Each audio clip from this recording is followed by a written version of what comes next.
o Alex, ex-Fazenda, falando que ele recebeu essa proposta, né, para que eles enaltecessem ele durante a Fazenda, e agora a Fábia descobriu que não foi só ele que recebeu proposta para poder impulsionar. Segundo ela, Patrícia Poeta também foi uma das vítimas, entre aspas, da tal página Choquei.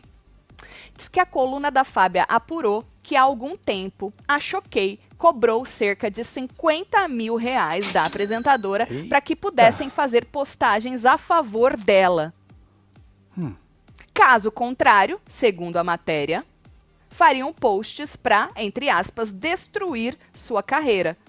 Mas aí isso não é uma proposta, isso já pode ser considerado outra coisa, né? Outra parada, mano. Olha, eu estou te fazendo uma proposta, você me paga 50, eu destruo a sua carreira. Isso não é uma proposta.